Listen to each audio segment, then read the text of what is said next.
Yeah, hello everyone, Pakistan fans. It's been a great pleasure on behalf of myself and Vern, our resident fielding coach and bowling coach slash batting coach me. But look, it's been a wonderful journey. It's been a very I think calm journey for the majority of the time. But going right back, Vern, to the start of inside that first match with playing India. From an outsider's perspective, looking in on that change room, I would have seen it to be something entirely different. It was very calm, very relaxed, incredibly centred, with a very balanced approach as well to such a huge match. I don't know what your first impressions of that were.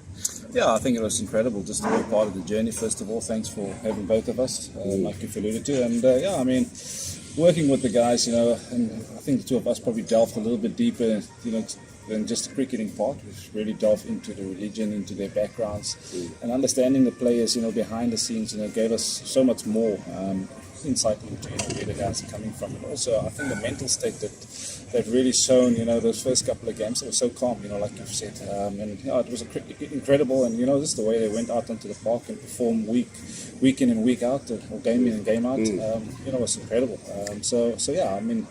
It's a pity that we obviously got stuck in the semi-final, but for the most part of it, the guys were just super excited to be out on the park and performing for the country. Have you got a highlight from a bowling sense? Yeah, absolutely. I think I've obviously gone to Pakistan a week prior to the tournament, so I got to engage with the guys up front. I've also sensed a lot of maturity, going into this tournament. I think there was a lot of excitement, obviously, coming into this tournament, but there was obviously a lot of nerves as well. So, probably Harris, for me, is probably the one that stands out. Shaheen, of course, he's a world-class performer, but I think in terms of, maturity, I think Harris is probably the one that will stand out for me. But yeah, it's obviously a journey. It's not going to happen overnight, and from our part, we probably won't change much in the space of a month. It will have to be an ongoing thing. It was just good to see, guys are slowly but surely start to implement, the way that we want to see them go about things. But yeah, it's a step in the right direction. Yeah, I would say. Yeah, I suppose the role of a coach is to become redundant. You want your players to take on board the leadership and the challenge for themselves to get better. And I sense from a batting point of view, that's exactly also what they've done. When you look at the performances, as you said, day in, day out, our batters were just brilliant this tournament. I mean, in particular inside the power plays and Rizzi and Baba. I guess those two, they set the platform every match, and T20 cricket's really about that up front. We've seen that with the ball, right? Shaheen, even the semi-final, getting Finch trapped straight away. Those two magic balls that he bowled against India, just magic time. So inside that power play tends to be where you really dominate T20 cricket. The balance of power at the death is also very key. In particular, I think that 17th over through the tournament. From a batting sense as well, we were pretty good there. You think of someone like Asif, coming in and smashing, 24 off, not even 12 balls he needed. So having that power down the order as well. And we've got some unexplored talent as well, which for mine was, the thing that I really enjoyed the most. Looking at Cushy and the way that he played, these guys have got serious talent, serious power, and inside the power plays, that's really what's, very significant, I sense. But take us through the emotions of that last day and what you're sensing through the course of that. Yeah, I think, having done so well, throughout the tournament, I think, there was obviously a lot of expectation. I think probably expectation from oneself. I think if we're being really brutally honest with ourselves, I think the moment probably got to us a little bit. Probably a little bit of panic set in, and you could almost sense it as well.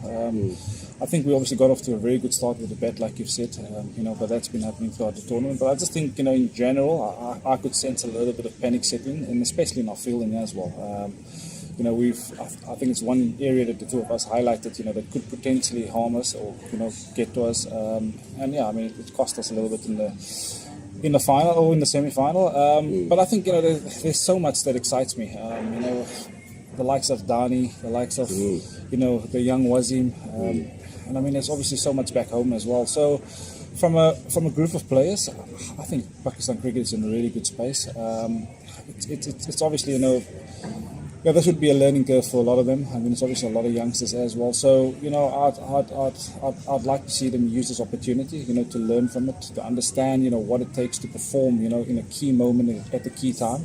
And, like we've alluded to, that calmness factor was really probably missing, in the semi-final. But having said that, I think there's so much, that excites one.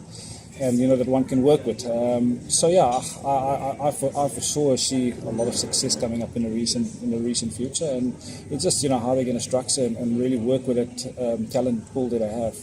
But it's been wonderful to be a part of, and like I said once again, there's just so much that excites me. One of the things that I said in the batting meeting was that if Pakistan were going to win this tournament, they would win with their heart and the heart of their fans as well. And for mine, as a coach, that's all you can really ask for, is that your players turn up for each other. They turn up with their own game in order, and they play on their instincts and with their heart.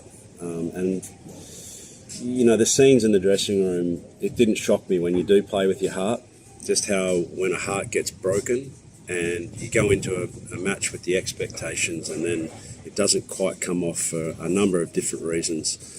And then your heart's broken. And that's what really you saw last night in the dressing room. Just scenes of complete devastation. And, what more can you really expect from your players? And as fans, guys, you've got to stick with this generation of Pakistani cricketers because they bleed for you guys and they really want to make sure that you guys are proud. And I'm hoping that that's what you are. Yeah, I think, just to allude on that fact, we've been in a job for a month, but the amount of support that we've been getting from Pakistan fans, I mean, I even have South African fans who are supporting Pakistan now. So that's great. I mean, it's wonderful to see how you guys obviously unite behind this team. Like I said, they need all the love and support that they can find. I could really sense a lot of hurt last night in the changing room as well. And, you only hurt, if you give it your 100%. And I do sense the boys gave it their all. From my side, I'd like to see that you guys, stick behind this team and hopefully, they can go and win your trophies and tournaments in the recent future. Young leader in Baba, Rizwan, and they've been phenomenal throughout this tournament. Like Matthew has alluded, they've always set the platform, but, you can just sense that support, behind the guys, and really thanks to all of you, supporters, that have really rallied behind this team and behind us as support staff. It's not an easy job to come in, and try and change mindsets in the space of a month, but the guys have been phenomenal. They've really bought in the bowlers meetings as well. I've always asked for calmness. I've asked for, each bowler to really perform its role, and I have to compliment the guys. They have been really fantastic. One game doesn't, of course, identify or, make a player a bad player. So, we've had a bad game in the semi-final, but it's a massive learning curve. Would you call it a bad game? Yeah, I'm sure you call it a bad game, would you? Yeah, I wouldn't call it a bad game, but I'm just alluding to the fact that obviously, the result didn't go our way. Yeah. So, in that sense, yeah. We do play professional sports. So, probably the one game that we got stuck, probably the semi-final. But, hats off to Australia as well, for the way that they've played. We haven't taken our chances, of course. But, there's just so much more that excites me again. So there's a lot more positives than negatives. And like I said, keep the support, keep the faith behind this team. And I'm pretty sure they'll do wonders in the near future. Inshallah. Babar Azam has had a fantastic campaign as a leader through this tournament. I don't think he's really missed too many tricks in terms of his own play, and the best players are often the best captains as well. And for mine, he just was superb, very calm, very meticulous in his own preparation, and very thorough in the team's preparation as well. So I think Babar had a very good tournament. Yeah, he's been fantastic, and that's exactly what you need from your leader, is to really lead from the front. He's led from the front with performances, with a bat, of course. And just, he's had a massive sense of calmness, and you could really see it in the team talks as well. That he's really motivating, encouraging the guys around him. He's been fantastic throughout this tournament, and again, I'd like to see that the whole nation rally behind him and give him the support and love that he needs to take this next generation forward of Pakistan cricket.